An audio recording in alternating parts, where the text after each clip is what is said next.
we will show you how to apply your own images as textures in Cinema 4D. First, make sure you are on the standard layout. Let's create a simple box.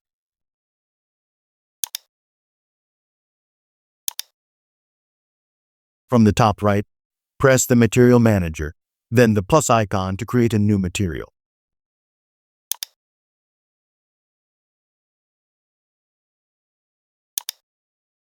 From the bottom, click Write to Texture, then select the image file you want to apply as bitmap texture.